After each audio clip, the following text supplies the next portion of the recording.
আমার যা হয় হোক, কিন্তু যারা আমার ভালো চেয়ে আমার জন্য এত কিছু করলো তাদের আমি কিচ্ছু হতে দেব না। বাবা, তুমি একটু আমাকে থানায় নিয়ে যাবে? আমি পুলিশকে সব কথা খুলে বলবো। তুমি এসবের মধ্যে থেকো না। তুমি কিছু করোনি, কিছু জানো না। যা সামলাবার আমি সামলাবো। কাউকে কোনো কথা বলতে হবে না।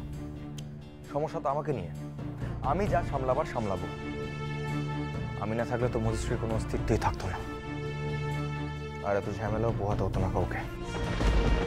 আমি তো যত নষ্টের গোড়া, তাই দরকার হলে সব দায় আমি আমার উপর নেব।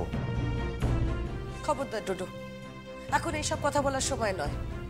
আমরা এমনি অসম্ভব টেনশনে রয়েছি, আর আমাদের পাজল করে দিও না প্লিজ। ছেলে মানুষই করে তো কোনো লাভ নেই ডোডো। এখন যেমন করেই হোক বাঁচতে হবে এই পরিস্থিতি থেকে। বিপদটা যে স্যার এই দিক থেকেই আসবে সেটা যদি আগে থেকে জানা থাকতো তাহলে একটা প্রিকশন নেওয়া যেতে পারতো। দেখো, ওরা যে সহজ মানুষ না। নিজেদের স্বার্থ ক্ষুণ্ণ হলে ওরা না করতে পারে এমন কিচ্ছু নেই, সে কথা অন্তত আমার জানা ছিল। ওরা যে আবার ফুঁসে উঠতে পারে সেটা আমি জানতাম, কিন্তু এইভাবে যে জড়িয়ে ফেলতে পারে এটা আমি কল্পনাও করিনি। ওরা যেভাবে এগোচ্ছে কেসটা যে খুব সহজভাবে হবে না দীপ, এটা তো বুঝতে পারছো। এবার ওরা শেষ কামড়টা দিতে চাইছে। শেষে মেয়েটা কি বলে গেল শুনলেন তো দাদা? কান যখন আছে তখন সবই তো কানে এসেছে বৌমা। ওরা এসেছিল থানা, পুলিশ, কোর্ট কেসের ভয় দেখাতে, যাতে আমরা ভয় পেয়ে হলেও কম্প্রোমাইজ করি। হ্যাঁ, মধুশ্রীর মা তো স্পষ্টভাবে সে ইঙ্গিতই দিয়ে গেলেন। যা স্বাভাবিক সেটা যদি ঘটতো তাহলে এই ঘটনাটাই ঘটতো না। এবং এও বলে গেলেন যে এখনো সময় আছে, যেহেতু মধুশ্রী ডোডোকে ভালোবাসে তাই ওরা নিজেরা ডোডোর কাছে এসে ডোডোর মুখ থেকে সব কথা শুনতে চাইছে। হাউ ডেয়ার দে! এত বড় একটা অন্যায় করার পরও শিক্ষা হচ্ছে না, আবার টোপ দিতে এসছে। ওরা কি ভাবছে আইন শুধু ওদের একার কাছে আছে? আইন আমাদের হাতেও আছে, আর প্রয়োজন পড়লে আমরা সেটা ব্যবহারও করতে পারি। হ্যাঁ আমি জানি আয়ুষ, কিন্তু এখন যে আমরা ব্যাক ফুটে এসে দাঁড়িয়েছি সেটা তো মানবে। এখন ওরা আমাদের বিরুদ্ধে যে যে অভিযোগ করছে তার হাত থেকে মুক্তি পাওয়ার মানে উপায় যে কিভাবে পাওয়া যায় তার তো কোনো কুল কিনারা খুঁজে পাচ্ছি না। কিন্তু হিসাব মতো তো শাস্তি তো ওর হওয়ারই কথা। আমরা সবকিছু আগে থেকে কেন পুলিশকে খুলে বলছি না সব দাদা? কথাটা যে আমি ভাবিনি তা নয়। আসলে গতকালই তো ঘটনাটা ঘটলো, আর গতকালের ঘটনার পর থেকে আমরা এতটাই রিলিভ ছিলাম যে না ভুল করে ফেলেছি, খুব ভুল করে ফেলেছি। আমরা যদি আগে থেকে একটা অভিযোগ দায়ের করে রাখতাম তাহলে প্রমাণ করার দায় থাকতো ওদের। এখন তো উল্টোটা হবে। আর আমরা তো আরো বড় ভুল করেছি। আমাদের ডক্টরের ডক্টর সেনের রিপোর্ট যেটা ফেব্রিকেট করানো ছিল সেটা তো আমরা পুলিশের হাতে তুলে দিইনি। এখন তো ওরা বলবে, বলছেই তো, যে মধুশ্রীর বাচ্চাটাকে অ্যাবর্ট করানোর পরে সোনোগ্রাফি করানো হয়েছিল, সেই জন্যেই রিপোর্টে বাচ্চার ব্যাপারটা ধরা পড়ে। ও গড, এই মেয়েটার হাত থেকে আমি কোনোদিনই রেহাই পাবো না, কোনোদিনই মুক্তি পাবো না। এবার যদি ও আমাকে তুতুলের কাছ থেকে আলাদা করার চেষ্টা করে, আমি ওকে I'll kill her। আমি কিন্তু সত্যি সত্যি ওকে খুন করে ফেলবো। ডোডো,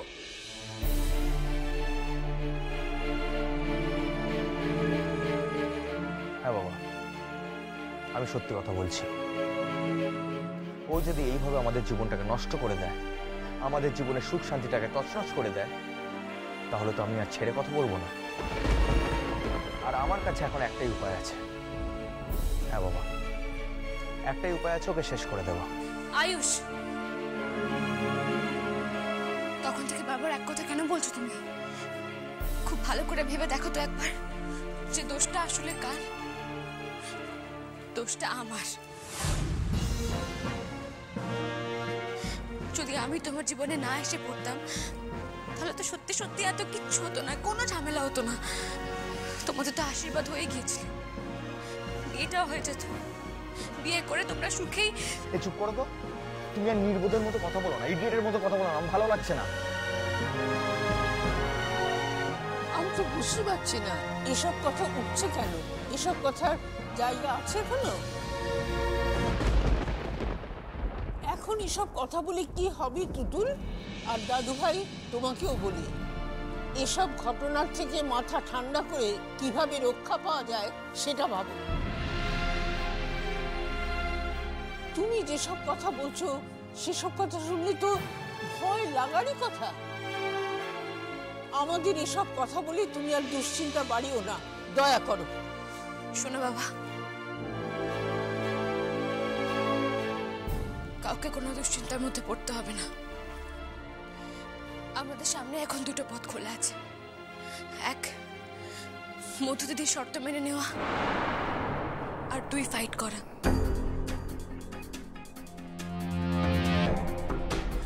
কিন্তু এখন এখানে ফাইট করতে গেলে আমার সঙ্গে আমার চিরকালের ভালো মানুষ দিদিয়াটাও জড়িয়ে যাবে। পিসিমণি তো আছে, কিন্তু আমার দিদি একজন মেধাবী স্টুডেন্ট।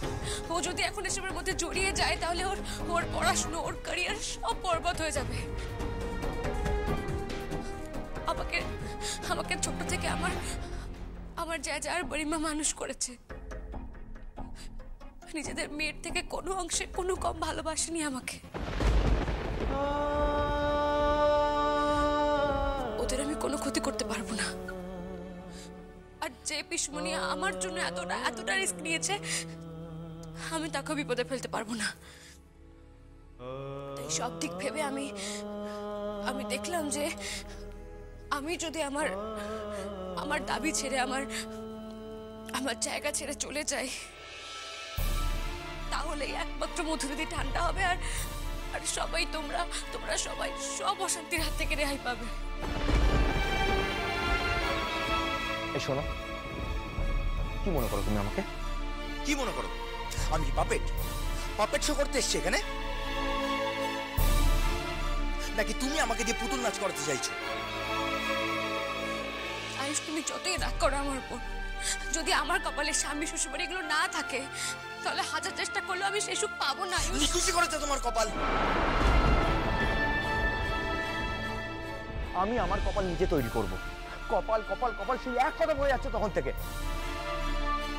এই শোনো, কাল রাতেই তোমার সঙ্গে আমার আইনি বিয়ে হয়ে গেছে, আইনি রেজিস্ট্রি ম্যারেজ হয়ে গেছে। এই বিয়ে ভাঙার সাধ্য কারণে এমনকি তোমারও নেই। আর আমি তোমাকে কোনোদিন ডিভোর্স দিলে তবে তো। বাবা, কি ব্যাপার আয়ুষ? হ্যাঁ, কালকে যার সঙ্গে তোমার এত হাই ড্রামা করে বিয়ে হলো, এত ঘটা করে বিয়ে হলো, আজকে তুমি তার উপর এইভাবে চেঁচাচ্ছ? আমি তো গেট থেকে তোমার গলা শুনতে পাচ্ছি, আর এখানে সবাই এইভাবে লাইন দিয়ে দাঁড়িয়ে আছো কেন? কি হয়েছে? তুমি কোথায় গিয়েছিলে মা? একটা চ্যাপ্টার শেষ করতে।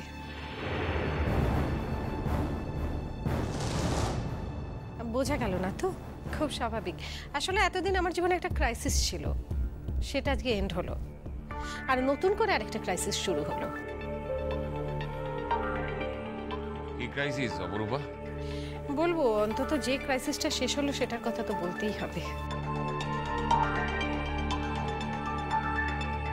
কারণ এবার আমার নিজের অধিকার, নিজের হিসেব সব বুঝে নেওয়ার পালা, আর সেটা আপনাদের সঙ্গে।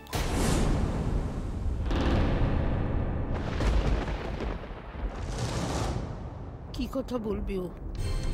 আজ কি তবে ওই ভয়ঙ্কর সত্য সবার সামনে বলে দেবে, যা এতদিন আমার শুধুমাত্র অনুমান ছিল?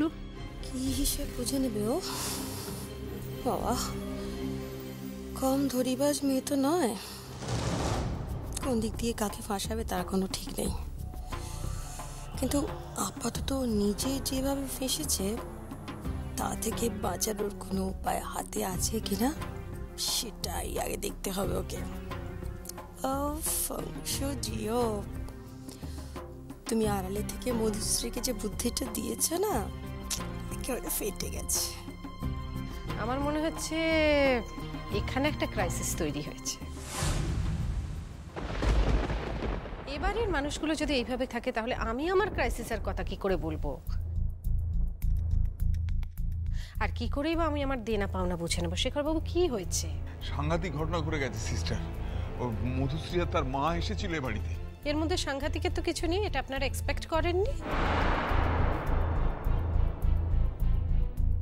অপরূপা, শুধু যে বাড়িতে এসে ধাওয়া করেছে তা নয়, থানা পুলিশের ধমকিও দিয়ে গেছে, যে কোনো মুহূর্তে বাড়িতে পুলিশ আসতে পারে।